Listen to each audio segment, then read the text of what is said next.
Senhoras e senhores, André Colares aqui, fundador do Mindjus, hoje num ambiente diferente, porque estamos fazendo uma entrevista comemorativa. Nós estamos comemorando, neste momento, celebrando 10 anos do ministro Ribeiro Dantas, Marcelo Navarro Ribeiro Dantas, no Tribunal da Cidadania, no STJ. Uma obra grandiosa foi organizada pela grande Isis Fernandes, que está aqui também nos acompanhando, e nós estamos tendo a oportunidade, teremos a oportunidade de passear um pouco pela trajetória desse grande jurista, desse grande juiz aqui hoje, nesse momento. Comigo aqui esse grande criminalista, João Rezende, tem uma atuação bem marcante aqui nas Cortes Superiores. Eu só queria apresentar o nosso convidado, eu precisei de uma página para apresentá-lo, insuficientemente. Mas vamos lá. Está aqui, ó. Em 1985, iniciou sua carreira na advocacia. Só antes disso, eu não posso deixar de fazer uma menção. Formou-se na Universidade Federal do Rio Grande do Norte e foi aluno laureado. Aqui nos bastidores nós falávamos, ele dizia que esse é um dos principais títulos, inclusive a medalha está ali, emoldurada aqui no gabinete. O ministro Ribeiro Dantas também foi na advocacia, né, foi procurador do SESI, foi também procurador-geral da Assembleia Legislativa do Rio Grande do Norte, veja, durante a Constituinte Estadual, esse é um fato importante. Em 1991, ingressa no MPF, atuando no MPF por mais de 12 anos. Em 2003, subiu pelo 5º e foi nomeado desembargador do TRF. Está aqui, ó, acho que esse é um dado importante de registrar. Voltando um pouquinho na advocacia, começou na advocacia em 1985, mas desde 83 já estava ali sendo advogado de verdade, já na labuta real da advocacia, mas ainda sem efetivamente se concretizar como advogado ali através da carteira da ordem. Seguindo, turma, é um grandioso currículo. Vamos lá. 2015, toma posse aqui no STJ. Em 2016, passa a atuar como professor aqui da UNB, e eu vou fazer um pulo agora para setembro, para o mês passado. Agora em setembro, dia 30 de setembro, agora em setembro, se titularizou como professor da UNB, uma grandiosa banca. E tem algumas informações adicionais que eu quero deixar registrado aqui, que são as seguintes. Olha para você ver que coisa legal. O ministro Ribeiro Dantas, em todos os concursos que prestou, passou em primeiro lugar. Eu estou certo, ministro? Inclusive no vestibular. Inclusive no vestibular. Inclusive no vestibular. E, ô João, eu deixei passar alguma coisa aqui, João? Não, né? É que foi nota 10 na dissertação do mestrado. Nota 10 na dissertação do mestrado. E na tese do doutorado? Tese de doutorado e também como professor titular. Né? E só um comentário, turma. A gente fez uma pesquisa grande. Em 1999, o ministro já era doutor em Direito pela PUC de São Paulo, ministro? Correto? Mestrado e doutorado lá. Mestrado e doutorado na PUC de São Paulo. Turma, é isso aqui, ó. Como eu disse, uma página para descrever aqui um pouco do currículo do ministro Ribeiro Dantas. Ô, João, vai ser uma conversa riquíssima, não vai? Demais, demais. Vai ser excelente aqui passar pela trajetória do ministro que é admirado por toda a advocacia. E eu falo isso aqui trazendo a perspectiva da advocacia, como membro da OAB, como diretor do Mindjus Criminal, que tem mais de 1.000 advogados criminalistas que são parte da comunidade, e ao mesmo tempo também 310 mil pessoas atualmente que seguem a nossa página no Instagram e nos acompanham. E sabe o tanto que a gente reconhece o seu trabalho, Melissa, assim, em termos de decisões, em termos de posicionamento, como que é muito relevante para o judiciário, para a sociedade como um todo, assim, esse posicionamento técnico, esse posicionamento que traz muitas questões aprofundadas em relação a direito penal, direito processual penal. E vai ser uma honra aqui poder conversar com o senhor sobre várias questões, passando pela sua trajetória aqui. Tá certo, vamos lá. Vamos lá, João. Primeira pergunta. Vamos lá. Ministro, olhando para trás, assim, esses últimos 10 anos aqui no STJ, qual o balanço que o senhor faz em relação a esse período, assim, em termos de desafios e realizações? Bom, o primeiro desafio é que eu construí minha carreira na área de processo civil. Eu me especializei nisso. Eu fui fazer mestrado e doutorado e, basicamente, eu fui professor de teoria geral do processo e de processo civil. Também dei aula de introdução ao estudo do direito, de filosofia do direito, de algumas outras disciplinas que eu gosto muito. Mas o meu contato com o direito penal era menor, embora eu, obviamente, praticasse direito processual penal e direito penal como procurador da República e como juiz federal, porque no Tribunal Regional Federal da 5ª Região não havia, e ainda não há, especialização de competência. Mas a gente julgava pouca matéria penal, a gente julga pouca matéria penal.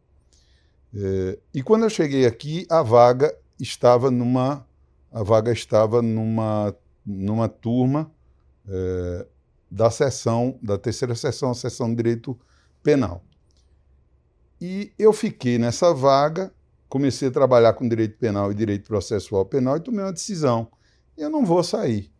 Depois eu tive várias oportunidades, me convidaram para ir para a primeira sessão, me convidaram para ir para a segunda sessão.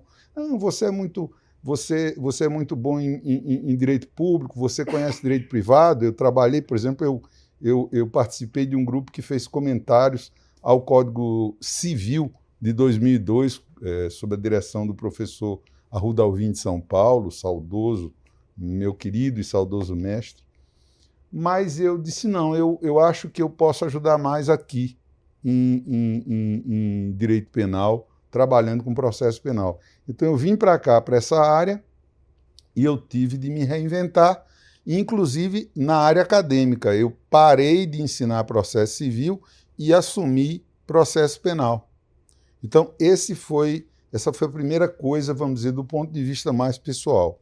Do ponto de vista que interessa aos demais, quer dizer, na minha prestação jurisdicional, quando eu cheguei aqui, havia uma diferença muito grande entre a 5ª e a 6ª turmas na terceira sessão. E nós não achávamos isso bom. Nós chegamos aqui, o Reinaldo chegou alguns meses antes de mim, no mesmo ano, em 2015, e o Joel chegou alguns meses depois de mim, no começo de 2016. Então nós chegamos juntos, todos os três, para a terceira sessão e 5ª turma, e nós procuramos mudar o ambiente para que as turmas se equivalessem mais, de modo que desaparecesse essa verdadeira loteria que o pessoal dizia, se eu cair na 5ª turma, se o meu processo cair na 5ª turma vai ser de um jeito, se o processo cair na 6ª turma vai ser de outro. E essa foi uma primeira preocupação da gente tentar harmonizar. A tecnologia facilitou isso, porque nós temos hoje grupos de WhatsApp entre os ministros da 5ª turma, WhatsApp da terceira sessão, WhatsApp entre os ministros da casa. Então hoje a gente conversa um pouco mais, né? E a gente vai harmonizando o pensamento. Quando há diferenças, a gente vai tentando fazer um convencimento prévio. Não é que a gente combine o que vai votar, mas é porque a gente vai trabalhando as ideias de forma mais presente do que apenas nas sessões. Então, esse trabalho colegiado, que eu acho que os tribunais são feitos como colegiado para que esse trabalho possa haver, esse trabalho colegiado ele é um trabalho permanente, não é apenas durante as sessões. Tá? E isso tem sido muito produtivo, porque nós todos da 5ª turma, todos da 6ª turma, todos da terceira sessão, hoje muito mais integrados do que éramos há 10 anos, a gente está conseguindo avançar em várias áreas para fazer uma prestação jurisdicional melhor. Por exemplo, na área de evolução da questão da prova em processo penal. A melhoria da qualidade epistêmica da prova tem sido uma preocupação geral de todos os membros do STJ na terceira sessão, e eu acho que isso tem se refletido positivamente na aplicação da lei penal no país. Ministro, tem algum tema ou julgamento que, na sua visão, ou que marcou nessa evolução da jurisprudencial da Corte? Olha, um tema muito importante que os advogados e as partes acham bastante relevante, doutrinadores, enfim, é um acórdão meu, por exemplo, sobre a cadeia de custódia da prova digital. Quer dizer, hoje, a prova digital ela se tornou muito importante no contexto da prova criminal, porque mesmo quando os crimes são praticados fisicamente, de alguma maneira existem evidências, existem rastros digitais desses crimes. As pessoas se comunicam, as pessoas passam WhatsApp umas para as outras, as pessoas fazem transferências bancárias em crimes econômicos, o produto de desvios, de fraudes, de furtos e até de roubos é negociado por meio eletrônico, e isso deixa marcas que podem ser mais facilmente até do que as marcas analógicas, elas podem ser seguidas, porque elas são, em verdade, indeléveis.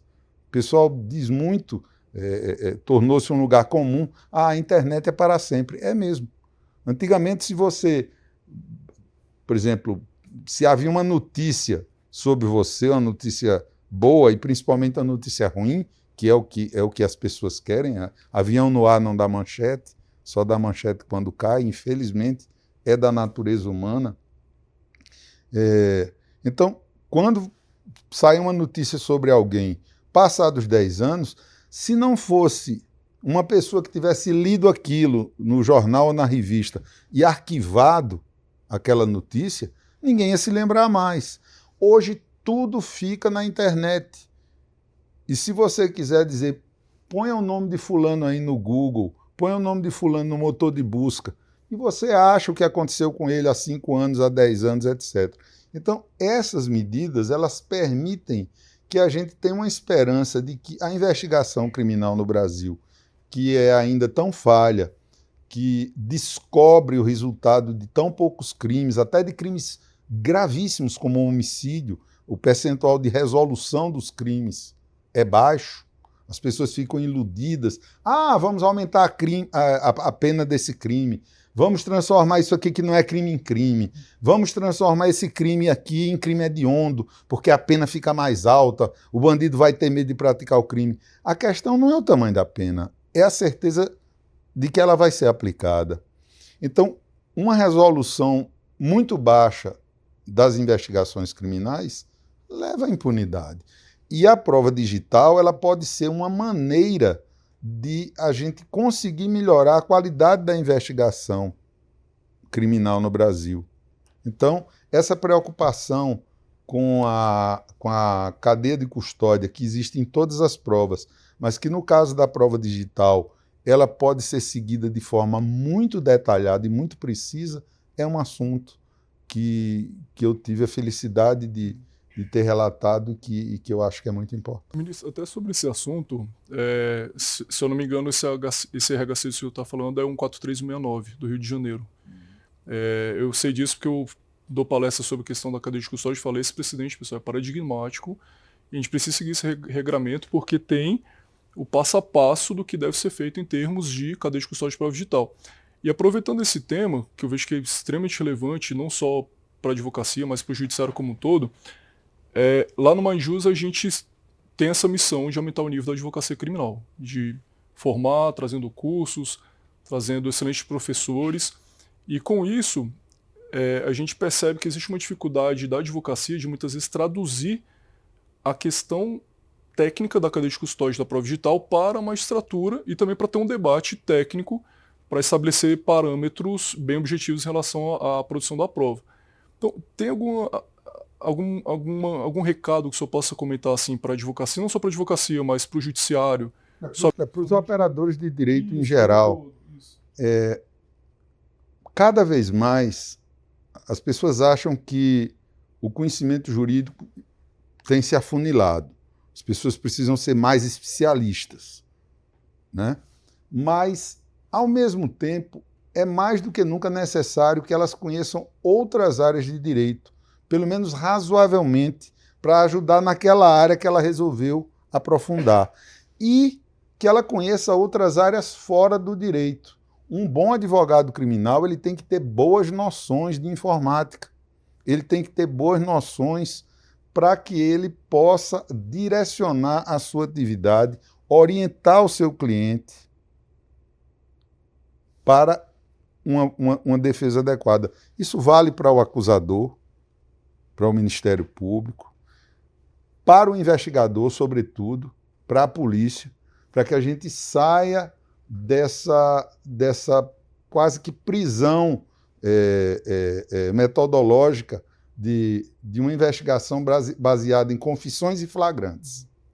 E que a gente vá para uma investigação cada vez mais técnica, cada vez mais capaz de seguir esses rastros e que, no caso dos crimes, e hoje quase todos, mesmo os que não são propriamente crimes digitais, deixam rastros digitais para que eles possam ser devidamente perseguidos.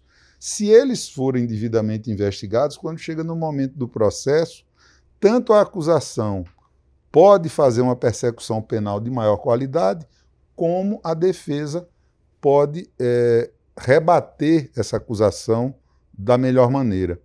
Então, para todos os operadores do direito, para advogados, para os membros do Ministério Público, para os defensores públicos, para os juízes, nós todos precisamos sair da nossa zona de conforto, deixar de estudar só direito, estudar também um pouquinho de matérias afins, tanto em ramos de direito que não são exatamente o direito penal e o processo penal, mas também em outras áreas da ciência e do conhecimento humanos que não sejam só do direito. Fantástico. Ministro, agora eu queria entrar no tema do livro, e já deixo registrado aqui, o livro será lançado aqui no STJ no dia 8 de outubro. E eu queria saber, ministro, como é que o senhor recebeu essa homenagem, como é que foi o sentimento, a sensação ao ver ali a obra pronta, como é que foi esse sentimento? Eu recebi a homenagem quando eu estava numa cama de hospital. Eu tive a notícia de que o livro ia ser lançado na semana anterior à defesa da minha titularidade. E eu fiquei muito emocionado, muito feliz, mas eu não sei quem participou do livro. Eu sei que Isis e outros amigos organizaram o livro, que minha família participou do livro, que minha esposa fez a apresentação, e meus filhos, meu genro, algumas pessoas próximas fizeram participações de homenagens que vários colegas ministros, ministro Supremo, autoridades e doutrinadores escreveram, porque amigos me mostraram, em especial o pessoal do Migalhas, que editou o livro, o Miguel e a Daniela, que é colega aqui do STJ. Houve uma reportagem no Migalhas e a reportagem diz quem participou do livro. Eu até hoje não vi o livro. Eu não sei, eu não peguei, não manuseei. Fiquei muito feliz ao saber das pessoas que participaram dele. Tenho certeza que o livro está muito bonito. Eu vi uma foto da capa nessa reportagem do Migalhas. Mais do que isso, eu não sei. Vamos descobrir. Ministro, inclusive falando sobre essa questão da comemoração dos 10 anos, até mostrar para o pessoal aqui, ó, a capa dessa revista, tem uma frase que o André comentou, ó, tem uma revista ali na entrada, Tem uma frase excelente, vamos usar, que realmente é muito boa, que é: ser juiz é muito mais que um cargo, é uma missão. E até pensando nesse contexto, assim, nessa trajetória, o que o senhor vê nesse período também? O que o senhor já deixou de legado? Qual que é o principal legado que o senhor deixou e que pretende deixar também nos próximos anos cumprindo essa missão? Olha, eu acho, quando eu digo que ser juiz é mais do que um cargo, é uma missão, é um recado para dentro da magistratura e para fora. Para dentro da magistratura é um recado de humildade. Nós sabemos pouco, nós muitas vezes nos iludimos com a importância dos cargos jurídicos que ocupamos dentro do Poder Judiciário, dentro da estrutura de poder da República, mas nós precisamos pôr o pé no chão. Nós existimos para servir ao povo que paga os nossos subsídios. Nós existimos em função de oferecer aos jurisdicionados a melhor prestação jurisdicional possível. Para fora, digamos assim, essa mensagem é de que encarar a sua profissão, a sua função como uma missão, isso se aplica muito à advocacia, ao Ministério Público, a outras, a atividade acadêmica, a atividade de ensino, são mais do que simples profissões, são missões, como outras missões não jurídicas, como a missão do médico, a missão do engenheiro, e muitas outras profissões, inclusive profissões mais simples, que as pessoas parecem não dar tanta importância, mas você tem que efetivamente se dedicar àquilo que você faz, tentando fazer o melhor de si. Porque sem isso você se frustra. Toda profissão ela tem aquilo que comumente se diz os ossos do ofício. Tem aquele monte de tarefinhas bobas, chatas, repetitivas, que a gente, com elas, se depara. Muitas vezes, o número dessas tarefas que não são, vamos dizer, as tarefas meio e não as tarefas fins, elas ocupam muito do nosso tempo e elas, às vezes, são chatas, são cansativas, etc. A idade vai chegando, a gente vai ficando um pouco cansado também, mas a gente não deve esquecer a chama e o idealismo, né? De fazer o melhor de nós mesmos para que a gente possa alcançar o nosso objetivo. E sempre, sempre, sempre com a consciência de que nós somos humanos, de que nós podemos errar, e mais do que podemos errar, de que nós erramos todos os dias. Ninguém é perfeito.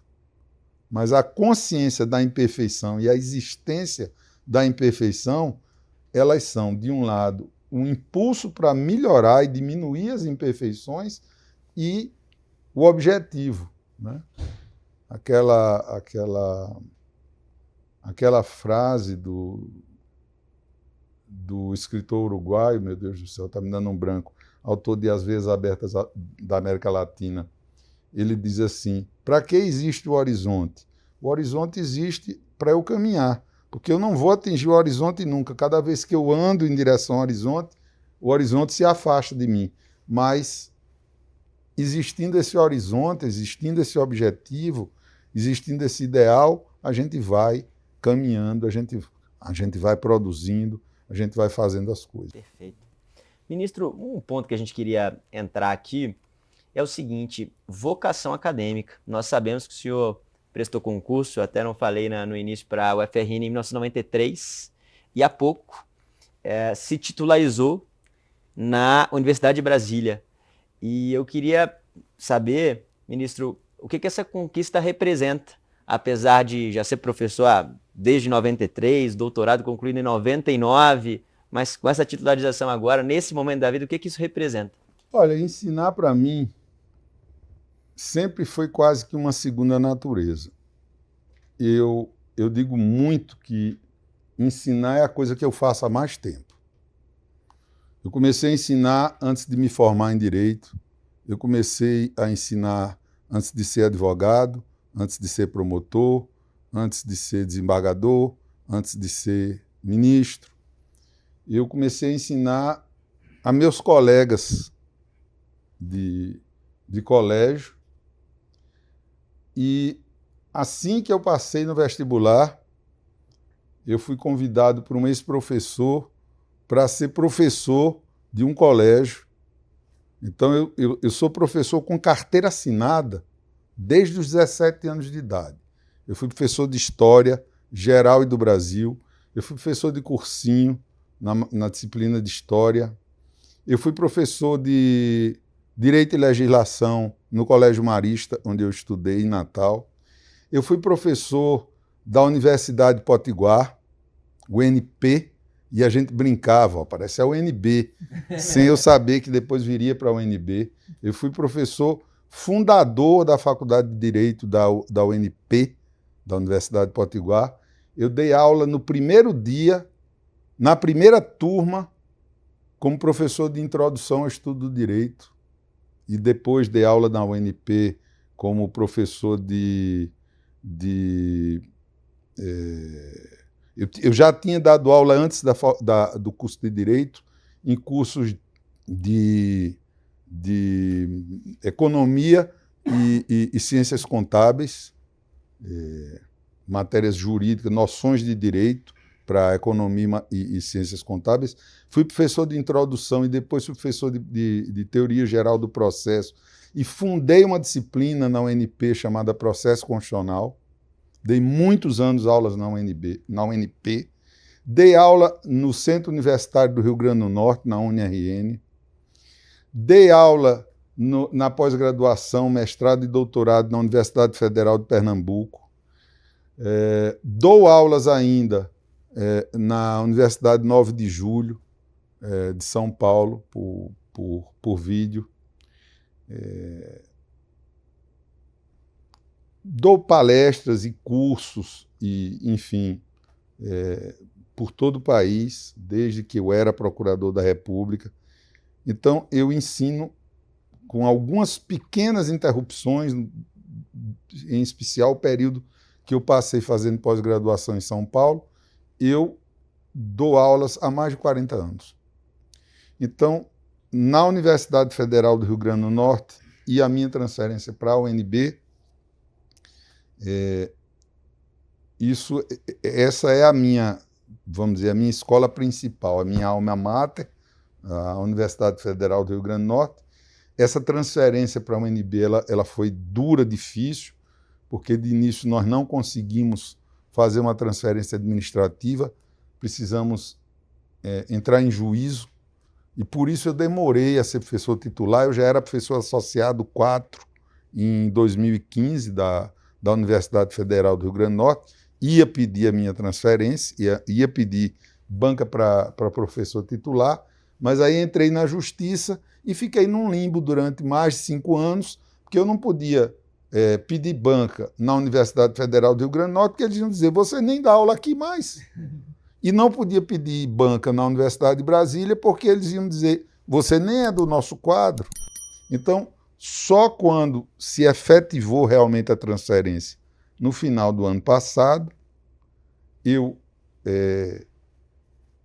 disse, vou me titularizar. Escrevi uma tese, depositei a tese em julho, e embora nós tenhamos tido algumas dificuldades, porque a UNB está em greve não dos professores, mas dos servidores, então toda essa parte burocrática do processo de titularização foi difícil, mas eu consegui.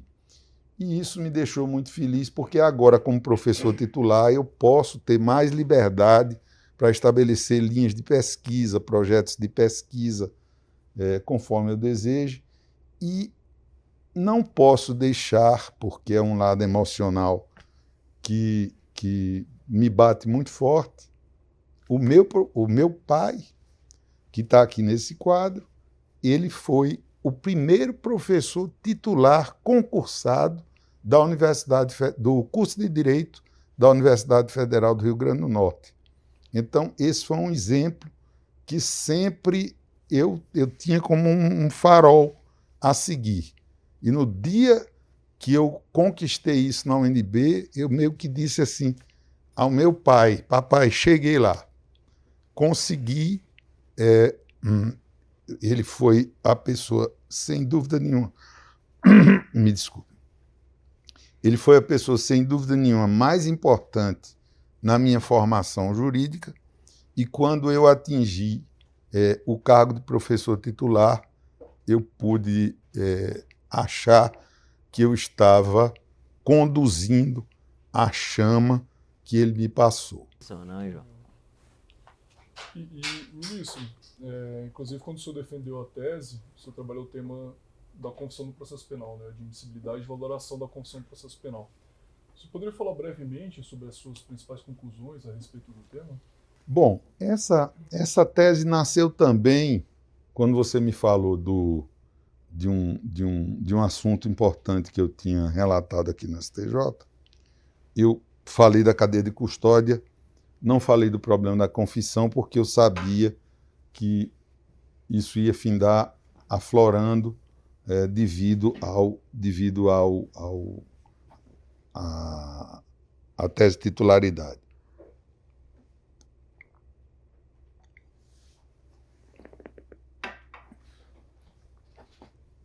Um outro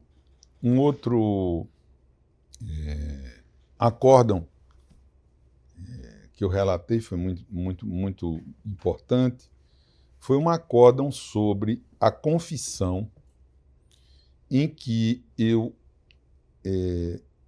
procurei lutar, já era algo que eu fazia aqui e acolá, sempre nessa linha, mas que eu formulei algo mais concreto nesse processo, de que a confissão ela precisa ser, para que seja admitida, ela precisa se cercar de alguns cuidados. Esse acórdão eu relatei na terceira sessão, não foi na turma. E eu disse que a confissão, principalmente, ela precisa ser feita num ambiente institucional.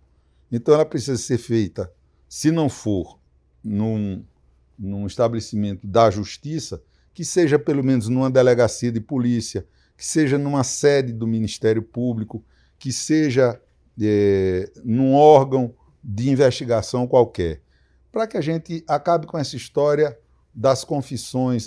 Confessou no banco de trás do Camburão, quando estava sendo levado para a polícia. Confessou no beco, onde foi preso. Confessou no meio da rua. Disse assim a mim na entrada do lugar tal. Esse tipo de situação não é legal. Eu comecei com a tese de titularidade contando uma história que talvez há 20 anos eu não precisasse contar, porque todo mundo conhecia.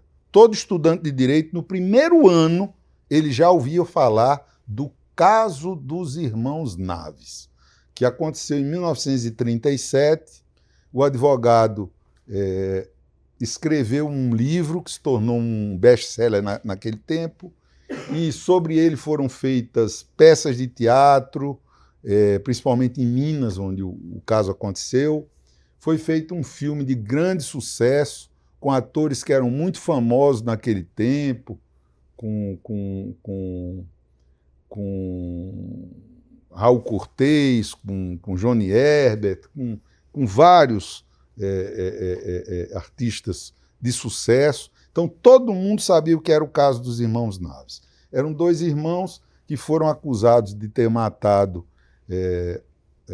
um empregador deles no interior de Minas, para ficar com o dinheiro que esse cara tinha, e eles foram presos, passaram vários anos na prisão, e depois se descobriu que esse cara estava vivo e morando no interior de Goiás. Ele tinha perdido o dinheiro no jogo do bicho, tinha ficado envergonhado de voltar para a cidade e tinha sumido, né? Logo depois que eles foram soltos, um dos irmãos morreu pouco tempo depois, devido aos sofrimentos que havia tido no cárcere, e o outro recebeu indenização ainda, enfim. Esse era o caso clássico do erro judiciário no Brasil durante o século XX. E eu comecei contando e disse, depois de contar, que alguém poderia dizer: ah, mas isso aconteceu em 1937, há 80 e tantos anos, isso hoje não é mais assim. Aí eu disse: não é? E aí contei um caso que aconteceu recentemente, em 2018, em que um casal foi acusado de matar um filho de 5 anos de idade. E eles confessaram exatamente como os irmãos Naves tinham confessado. Por que confessaram se não era verdade? Os irmãos Naves foram submetidos à tortura física, entre outras. Esse casal, no mínimo, sofreu torturas psicológicas, etc. Então, o que eu sustento na tese de doutoramento é que a confissão, embora isso da boca para fora seja ensinado nas faculdades, de que a confissão não é mais a rainha das provas, mas apesar de ela não ser mais formalmente a rainha das provas, ela finda sendo considerada como a rainha das provas pelos delegados, pelos juízes, pelos investigadores e até por outros profissionais de direito que gravitam em torno do processo penal. Então, o que eu prego é que a gente acabe com essa consideração, que considere a confissão com a importância que ela tem, sem dúvida, mas só a admita com aquelas condicionantes que eu já tratei aqui, e que na tese eu aprofundo, obviamente, e que se dê uma valoração à confissão no conjunto da prova obtida e no contexto em que o processo se desenrola. Nós temos confissões em casos de crimes pessoais, de crimes clássicos como homicídio, como roubo, como furto, como tráfico de drogas, etc. E temos confissões em casos muito sofisticados de crimes empresariais, por exemplo. Antes o cara falava tem instância administrativa e instância judicial. Hoje nós temos uma instância administrativa que se desenvolve em N situações. O sujeito pratica um ilícito na empresa e ele se vê às voltas com processo na CGU, na AGU, no CAD, pode ser no IBAMA, pode ser em dezenas de órgãos. E muitas vezes para ele vale mais a pena confessar, porque ele se livra do processo penal muitas vezes e mata alguns ou todos desses procedimentos administrativos. Então, essa confissão também precisa ser analisada com essa complexidade, quer dizer, com a valoração, e que a gente não use a confissão para dizer, se confessou, está resolvido o problema, vamos encerrar a investigação. Então, é essa a novidade que eu trago na tese, e o fato de que eu sustento basicamente ali que uma confissão extrajudicial sozinha, sem a corroboração de outras provas e sem uma visão de contexto, ela não deve ser a única coisa que possa fundamentar uma condenação. Isso também é uma coisa que impõe uma mudança de mentalidade, porque as pessoas em geral dizem: fulano é réu, confessa, então não tem o que fazer. Tem até uma música de Tim Maia que ele usava a expressão réu confesso como metáfora para aquela pessoa que não tem jeito. Nesse caso não era um processo penal, era uma situação emocional, mas para mostrar a profundidade da força dessa ideia de que o réu confesso é aquele que não tem nenhuma possibilidade de salvação ou de qualquer outra consideração. Uma curiosidade, a sua profundidade, sua verticalidade acadêmica é evidente. Como o senhor concilia a atividade, a magistratura e todas as posições que o senhor já ocupou com essa profundidade acadêmica, e como é que uma coisa alimenta a outra? Olha, talvez porque eu tive professores, primeiro meu pai e meu sogro, que era advogado também, foi desembargador do trabalho, professores como eu digo nos agradecimentos da minha tese de titularidade, professores em sentido lato e em sentido estrito.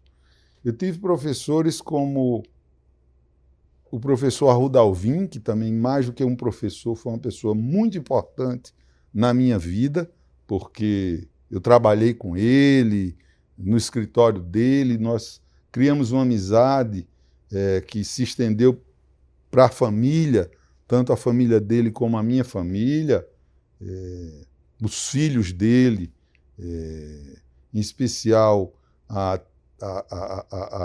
Didi, a Tereza Arruda Alvim,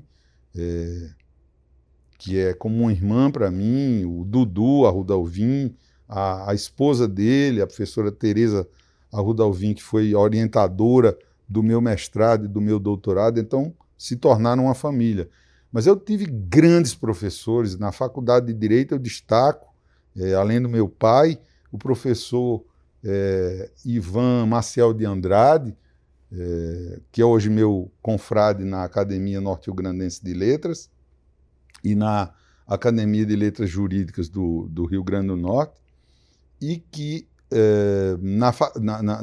no mestrado e doutorado eu fui aluno de gente do calibre de Tércio Sampaio Ferraz, e depois eu tive professores na vida, colegas como o ministro Zé Augusto Delgado, que é da minha terra, o desembargador Ridalvo Costa, que também é da minha terra, e, enfim, pessoas que têm uma capacidade de ensinar pela palavra, e mais do que pela palavra, pelo exemplo, e que me fizeram desde cedo descobrir que eu não posso ser um bom profissional do direito se eu só estudar direito. Então, talvez eu tenha algum nível de profundidade, porque eu li e leio muitos livros não jurídicos e recomendo a todos os juízes, membros do Ministério Público, advogados, defensores públicos, delegados, professores, que leiam muito coisas não jurídicas, que leiam romances, que leiam poesia, que leiam livros, obras de divulgação científica, que assistam bons filmes, que assistam boas peças de teatro, que visitem museus, que se abram para a grandeza cultural da arte, que tem um valor transformador nas nossas vidas, porque eu acho que o direito é tão vasto, o direito é mais do que uma ciência, o direito é vida, que você só pode fazer alguma coisa se você tiver um bom preparo em tudo isso. Antes de fazer essa pergunta, acho que é um ponto que é legal. O ministro citou tantas autoridades que que vieram do Rio Grande do Norte, que são de origem potiguar. E eu só queria, ministro, que o senhor falasse, que eu acho que é um tema importante, antes da gente caminhar para o final aqui, sobre o Projeto Amaro, que o senhor trouxe para a gente aqui uma perspectiva. Pega o livro aqui, João, que eu confesso que eu não sabia e fiquei muito, muito impressionado, que esse projeto aqui, isso aqui é uma obra de coordenação, de múltipla coordenação, e um dos coordenadores é o ministro Ribeiro Dantas. A obra se chama Projeto Amaro, um resgate histórico da vida e da obra de Amaro Cavalcante. Acho que é um tema importantíssimo. Esse projeto, ele nasceu de um convite que eu recebi do advogado e escritor Zé Roberto Castro Neves, do Rio de Janeiro, que hoje é imortal da Academia Brasileira de Letras, que queria escrever um livro que saiu em 2024 pela Nova Fronteira, chamado Os Juristas que Formaram o Brasil. E a mim tocou escrever sobre Amaro Cavalcante, que foi um grande jurista potiguar, que foi um grande jurista brasileiro do final do século XIX e principalmente do começo do século XX. Amaro Cavalcante foi o único norte-riograndense que chegou a ministro do Supremo, e ele é, até hoje, na história do Supremo Tribunal Federal, o único ministro que não se formou em Direito no Brasil. Ele se formou em Direito em Albany, capital do estado de Nova York, nos Estados Unidos. Quando ele saiu do Rio Grande do Norte, ele esteve no Ceará, e o presidente da província do Ceará, o presidente Leão Veloso, bancou os estudos dele nos Estados Unidos e ele veio de lá com um conhecimento muito grande sobre o direito americano, numa época em que a cultura brasileira era muito ainda francófila, né? Ele veio com conhecimento e justamente com a República, ele veio com conhecimento da Federação Americana no momento em que a Federação Brasileira estava nascendo. Então ele foi ministro da Justiça, foi ministro da Fazenda, foi ministro do Supremo Tribunal Federal e terminou a carreira dele como prefeito do Rio de Janeiro, ou seja, prefeito do Distrito Federal, que hoje seria governador. Ele se elegeu senador pelo Rio Grande do Norte, enfim. Era um sujeito de uma cultura fabulosa e que nós, norte-riograndenses, aprendemos a admirar desde cedo, porque ele é o nome do centro acadêmico do curso de Direito da Faculdade de Direito do Rio Grande do Norte. Centro Acadêmico Amaro Cavalcante. Eu coordeno esse livro com Edilson Pereira Nobre, que foi meu colega desembargador e chegou a presidente, como eu cheguei, do Tribunal Regional Federal da 5ª Região, com o juiz federal Marco Bruno Miranda Clementino e com o advogado paulista Robson Maia Lins, que é da terra de Amaro Cavalcante. Então, essa obra é uma obra muito bonita, na qual escreveram diversos ministros do Supremo, diversos ministros do STJ e diversos cientistas do direito e professores, e representa um resgate da obra de Amaro Cavalcante que, graças a Deus, está atraindo cada vez mais atenções. Além do livro Os Juristas que Formaram o Brasil e desse livro Projeto Amaro, o ministro Gilmar Ferreira Mendes interessou-se por fazer uma reedição facsimilar de uma obra muito importante do Amaro Cavalcante, que é O Federalismo e a República Brasileira, e que deve sair brevemente, também com a apresentação minha. O Amaro foi precursor no Brasil de estudos sobre a responsabilidade civil do Estado, que é o seu livro mais importante, que foi reeditado ano passado por uma reunião de entidades, dentre as quais a OAB do Rio Grande do Norte e o Tribunal de Justiça do Estado do Rio Grande do Norte. Ele foi precursor dos estudos sistemáticos sobre a responsabilidade civil do Estado e ele foi o precursor do direito tributário, do direito financeiro. Ele trabalhou muito fortemente na redação da Constituição, na nossa primeira Constituição Republicana de 1891, do nosso Código Civil de 1916.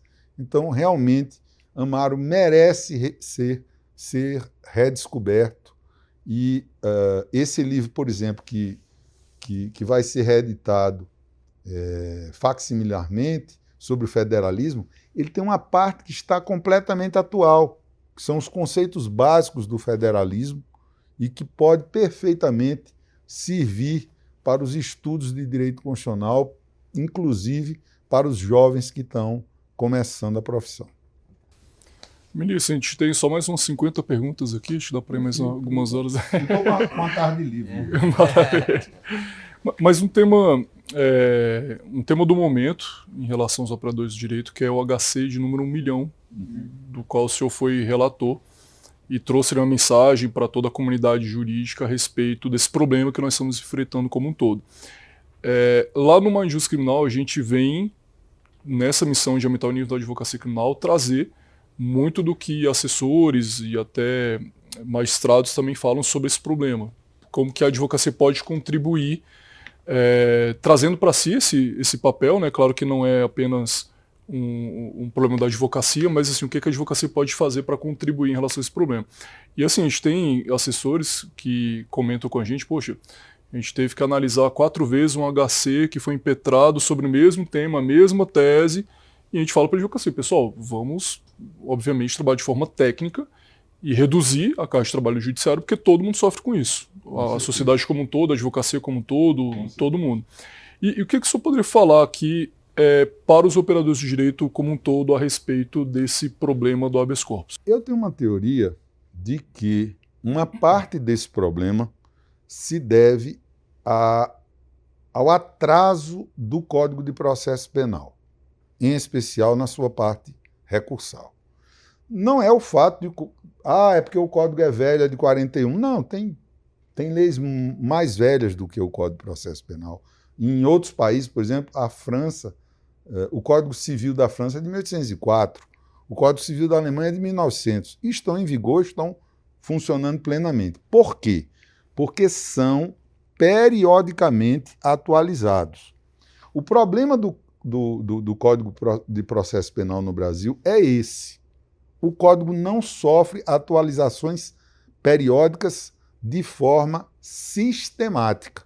Ele até sofre atualizações. Já houve esse ano leis mexendo no Código de Processo Penal. Mas o problema não é esse. É que são áreas inteiras esquecidas no Código de Processo Penal e que, por exemplo, o Código de Processo Penal fala do Tribunal Federal de Recursos, que não existia quando o Código foi feito e que já desapareceu e o Código de Processo Penal continuou falando nele. O Código até 2019, ou seja, até um dia desse, não falava no STJ. Era como se não existisse. O STJ já com 30 anos, o recurso especial com 30 anos, e o Código ignorava.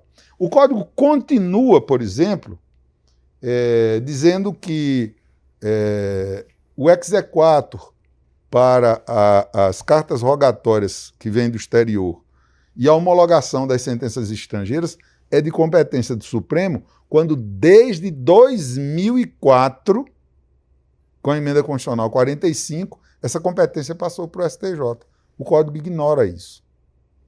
E muitas coisas mais.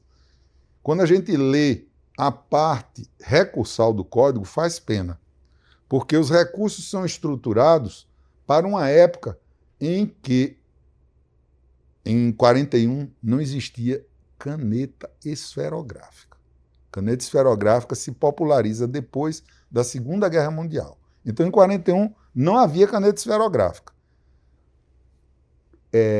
Máquina de datilografia manual nas comarcas mais importantes. No interior, caneta de pena e processos escritos à mão.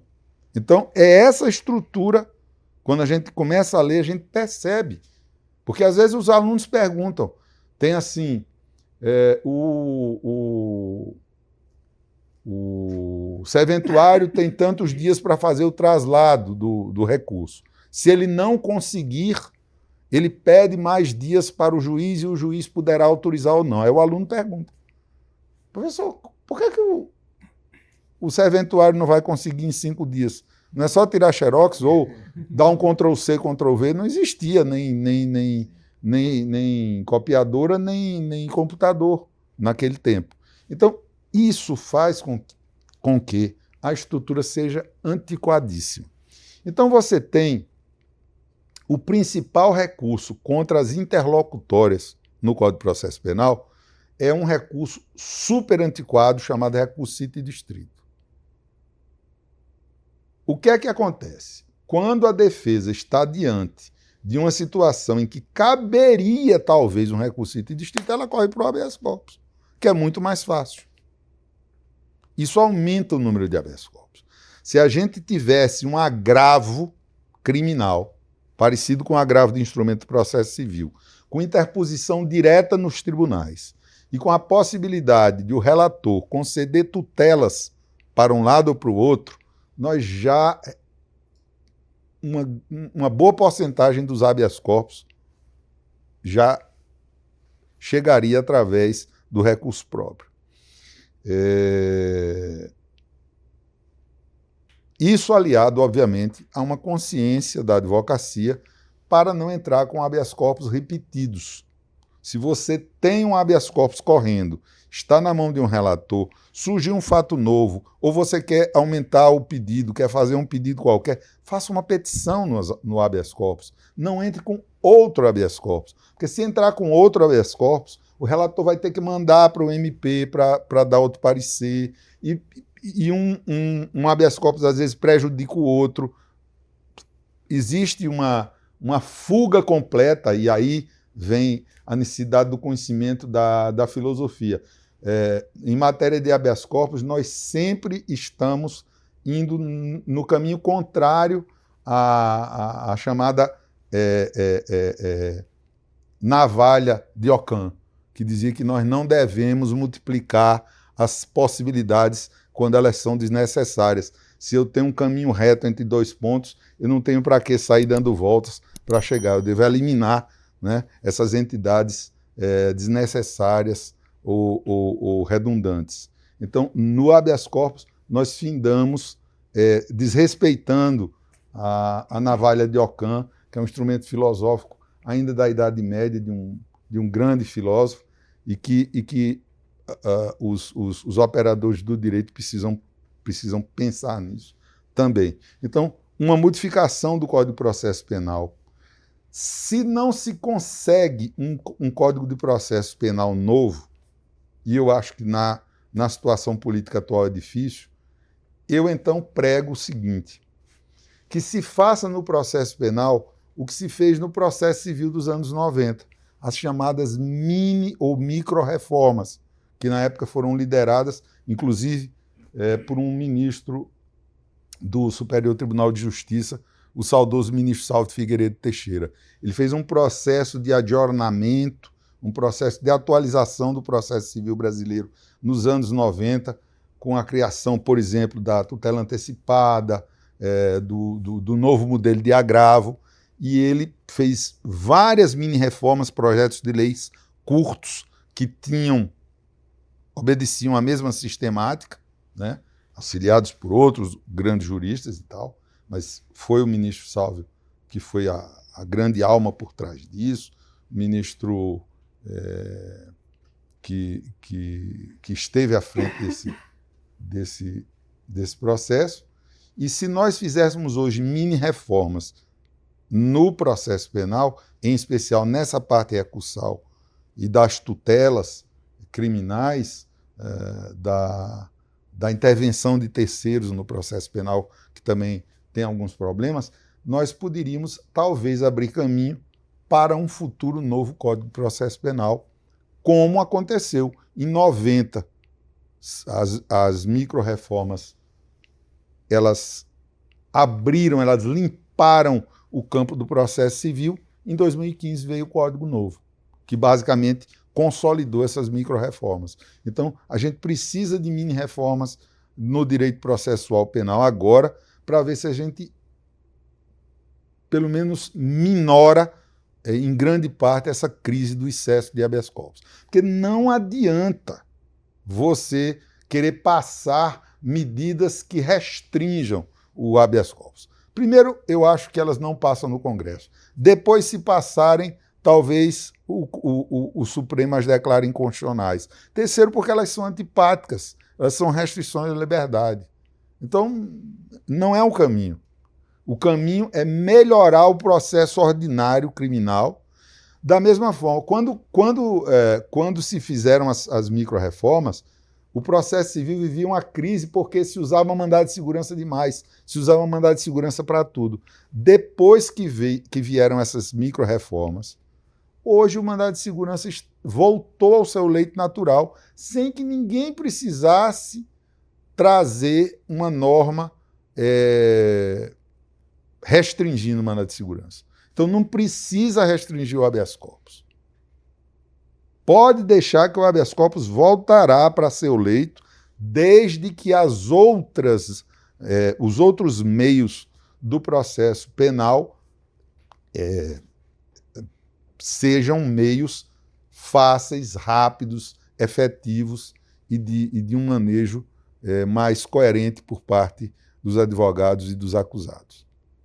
É isso que eu prego, e eu agora, como professor titular, vou procurar fazer projetos de pesquisa, inclusive de jurimetria, para que a gente possa ter números, para que a gente possa ter uma base para convencer a sociedade, o parlamento, quem sabe, e trazê-los para essa luta e melhorar mais ainda a prestação jurisdicional criminal do Brasil.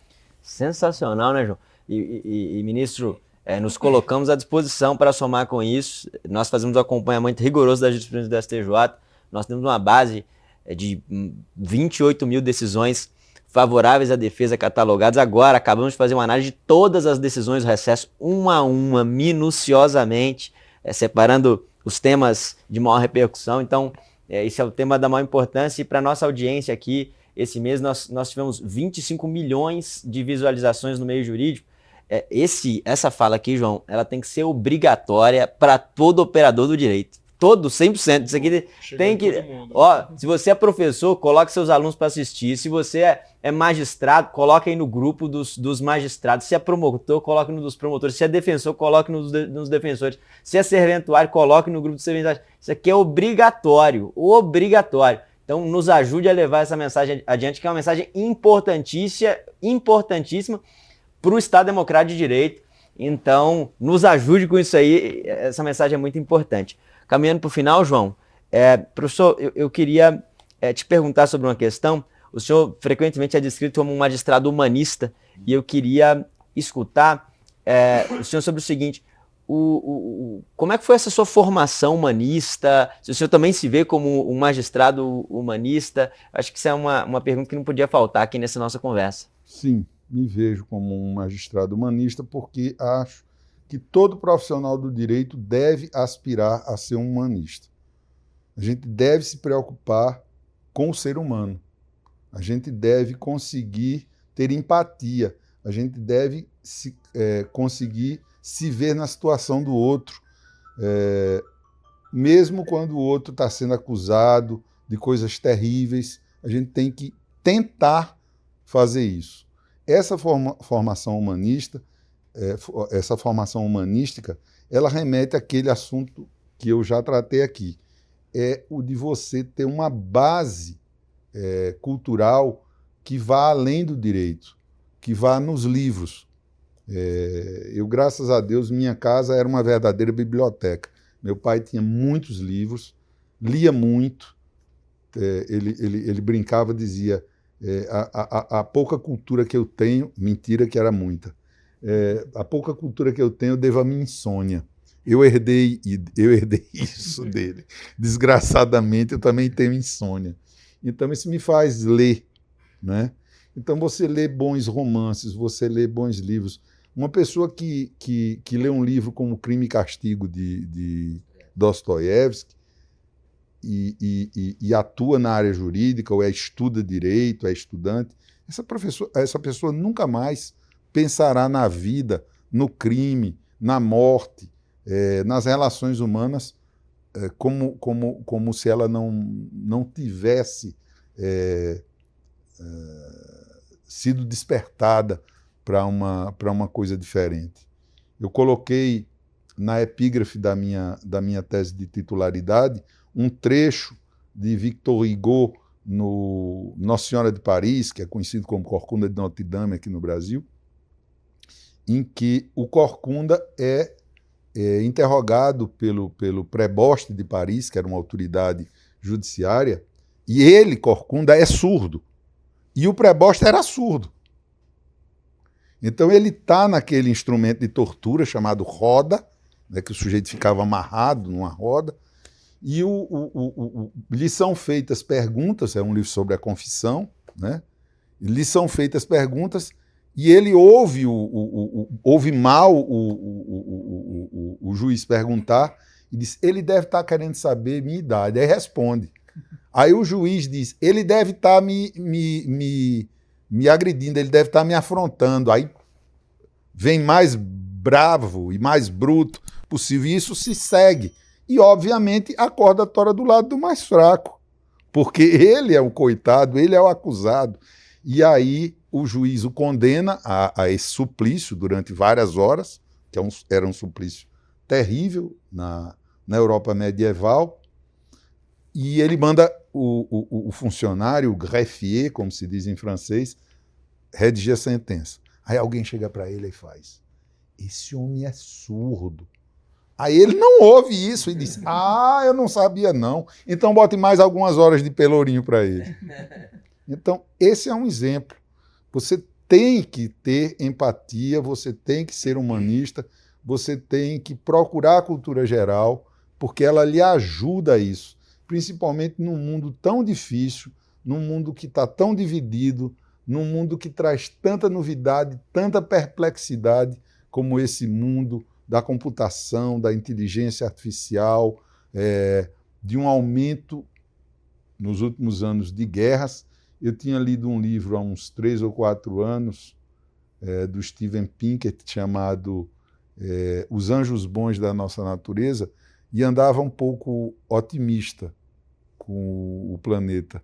Mas aí, de 2 anos para cá, as coisas meio que desandaram. Eu espero que seja só um soluço nessa escalada, mas a gente está num momento muito difícil.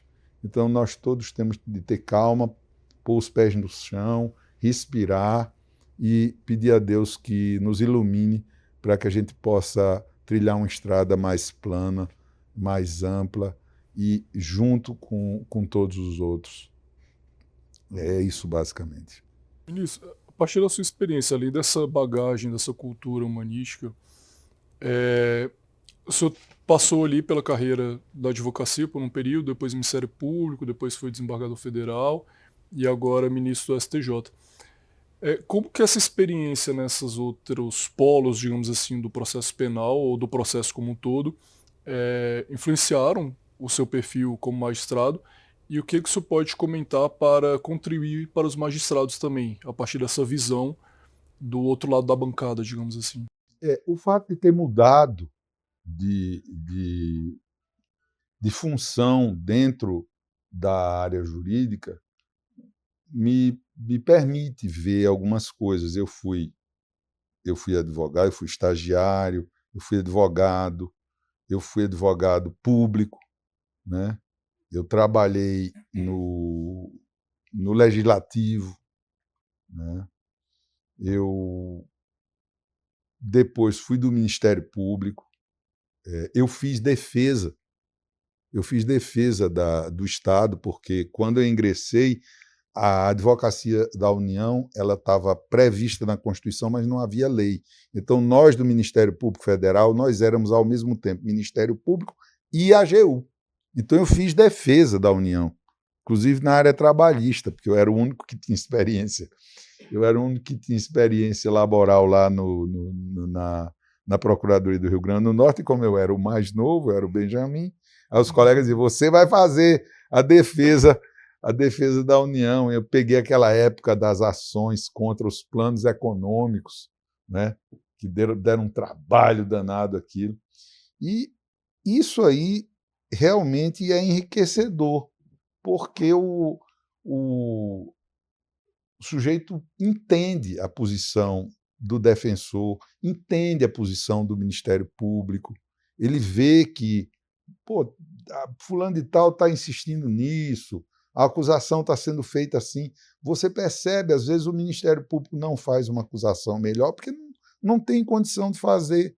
Não é tão fácil assim fazer. A defesa também tem suas vicissitudes, muitas vezes, principalmente nas comarcas do interior, com menos acesso à informação. Hoje a coisa melhorou muito. Eu sou de um tempo em que, se você queria, por exemplo, uma lei estadual, você tinha que ir atrás da imprensa, ir atrás do Diário Oficial para ver como é que a lei estava. A própria Constituição ela ia sendo emendada e você ia colando os pedaços. Eu pegava um caderno, colava a Constituição e cada emenda eu ia colando em cima, ficava um troço grosso dessa largura. Jurisprudência a gente colecionava em fichas e procurava nas fichas. Hoje você tem tudo isso no computador, você abre um laptop, você tem a lei atualizadíssima no site Planalto, você tem a jurisprudência dos tribunais no site de cada um dos tribunais, né? Você pode pesquisar na Justiça Federal as jurisprudências de todos os tribunais regionais federais, quer dizer, o CNJ oferece uma outra variedade de acessos. Então, já que a tecnologia evoluiu, use a tecnologia para facilitar o seu trabalho, né? Você hoje tem acesso a muito material, a muitos livros, a muitos artigos que estão online à disposição. Você, fora trabalhos que estejam ainda com direitos autorais, os trabalhos mais antigos, e aí também os livros, as pessoas dizem, o professor Marcelo está dizendo para a gente ler literatura disso, daquilo outro. Pô, quem é que tem dinheiro para isso? Então, todas essas obras antigas estão todas em domínio público, é só você baixar na internet ou ler na internet, né?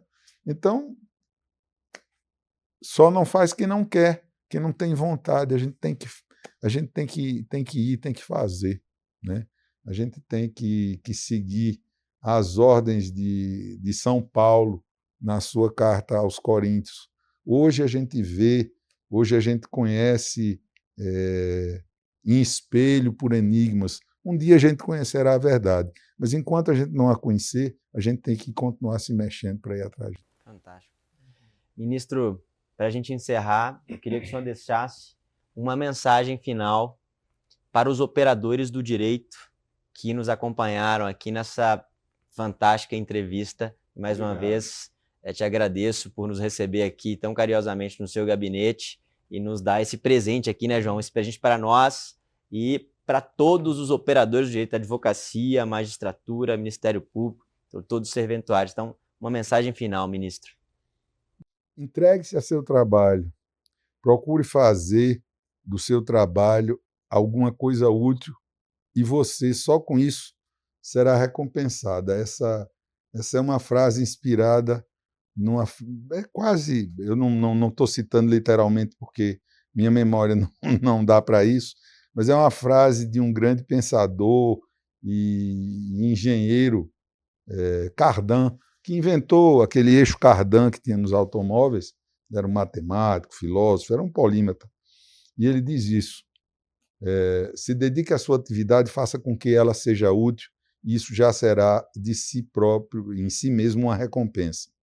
Então, eu digo isso a todos os colegas, aos operadores do direito, aos advogados, aos membros do Ministério Público, aos juízes, aos serventuários, e também o fato de que ninguém faz nada sozinho, ninguém chega a lugar nenhum se não tiver um monte de gente do nosso lado, nos ajudando, nos permitindo fazer as coisas. Não pense que você é o dono da bola, não pense que você é o rei da cocada branca nem da preta. Cada cocada teve o cara que subiu no coqueiro, tirou o coco, partiu o coco, enfim, não é só você. Então, seja humilde, trabalhe, se entregue ao seu trabalho e procure ser grato a Deus por permitir que você faça todas essas coisas, a seus colegas, aos seus servidores. Procure tratar bem, principalmente, quem está abaixo de você, e não quem está só a seu lado, e menos ainda quem está acima de você. Tente tratar todo mundo como você gostaria de ser tratado. Essa é a mensagem. Obrigado.